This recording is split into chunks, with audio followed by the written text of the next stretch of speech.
आसान भाषा में लिटरेचर रिव्यू किसी खास टॉपिक पर पहले से मौजूद जानकारी को पढ़ना होता है। इसे एक आम जिंदगी का एग्जाम्पल लेकर समझते हैं। मेरे ख्याल में आप भी जब नया फ़ोन लेते होंगे तो काफ़ी सारी वीडियोस देखते होंगे, गूगल पर रिव्यूज़ देखते होंगे, जिस साइट से ख़रीद रहे हैं उसमें जाके रिव्यूज़ देखते होंगे, आर्टिकल्स पढ़ते होंगे, जिन दोस्तों के पास ऑलरेडी वो फ़ोन है उनसे पूछते होंगे। बस यही प्रोसेस रिसर्च में भी अप्लाई होती है। इसमें आप देखते हो कि दुनिया में बाकी लोगों ने इस टॉपिक पर पहले से क्या क्या काम किया है। ऐसा करने के पीछे कुछ खास कारण होते हैं, जिसमें सबसे इम्पॉर्टेंट आता है वो ये कि जो काम पहले से हो चुका है वो दोबारा ना किया जाए। लिटरेचर रिव्यू इसीलिए किया जाता है कि जो पहले से हो चुका है उसे दोबारा ना किया जाए।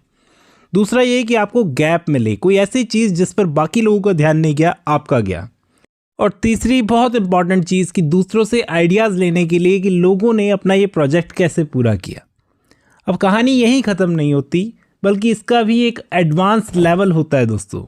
जब आप सच में पीएचडी या मास्टर की थीसिस लिखते हो या रिसर्च पेपर के लिए लिटरेचर रिव्यू करते हो, इसमें असल में समरी नहीं करनी होती, सिंथेसिस करना होता है। आमतौर पर लोग सोचते हैं कि 10 किताबें पढ़ ली और 10 की समरी लिख दी, हो गया लिटरेचर रिव्यू। बल्कि इसको एक डिबेट या डिस्कशन की तरह लिखना होता है। गलत तरीका ये है जो लोग करते हैं, ऑथर ए ने ये कहा, ऑथर बी ने ये कहा, ऑथर सी ने ये कहा। ये तो समरी हुई, लिटरेचर रिव्यू नहीं हुआ।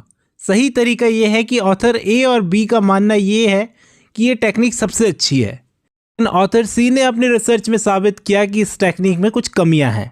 इसको सिंथेसिस कहते हैं, सबकी बातों को जोड़कर एक रिजल्ट निकालना।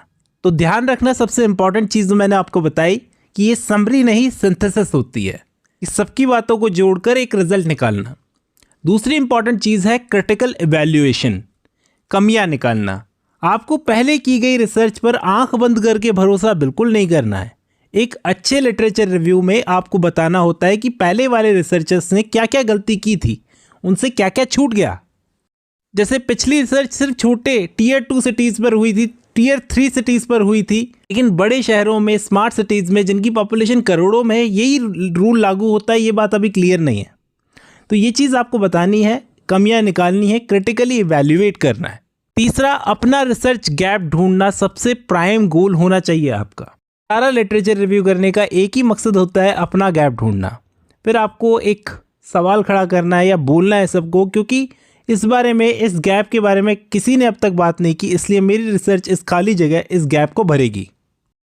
देखो, लिटरेचर रिव्यू करने के भी टाइप्स होते हैं दोस्तों। अगर आप डीप में जाएं तो इसके अलग अलग तरीके होते हैं।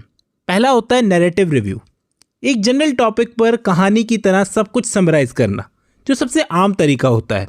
फिर होता है सिस्टमैटिक रिव्यू, एक बहुत ही स्ट्रिक्ट तरीके से सारी रिसर्चेस को ढूंढना, फिल्टर करना। मेडिकल फील्ड में या साइंस फील्ड में ये टाइप की सिस्टमैटिक रिव्यू बहुत ज़्यादा अप्लाई किए जाते हैं। फिर मेटा एनालिसिस, ये बड़ा ही नया वर्ड है आपके लिए समझाने को। ये इस टाइप की रिसर्च होती है जब आप पुरानी रिसर्च के मैथमेटिकल डेटा और नंबर्स को मिलाकर एक नया मैथ या स्टैटिस्टिक्स का फॉर्मूला लगाते हो, उसे मेटा एनालिसिस कहते हैं। जो मैं बोलने जा रहा हूँ थोड़ा गौर से सुनना। जब कोई स्टूडेंट अपने मास्टर्स में होता है, जैसे एमए या एमएससी, एमटेक या पीएचडी कर रहा होता है, एक बार को मान लेते हैं, तो उसे अपनी पूरी रिसर्च को एक लंबी बुक या रिपोर्ट की शक्ल में लिखना होता है। इस बुक को थीसिस या डिसर्टेशन कहते हैं, जो मैं पहले भी बता चुका हूँ आपको। दुनिया भर की यूनिवर्सिटीज़ में इस थीसिस को लिखने का एक स्टैंडर्ड फॉर्मेट होता है, एक स्ट्रक्चर होता है, जिसमें आमतौर पर 5 चैप्टर्स होते हैं। उसी फॉर्मेट में लिटरेचर रिव्यू हमेशा चैप्टर 2 की जगह पर आता है।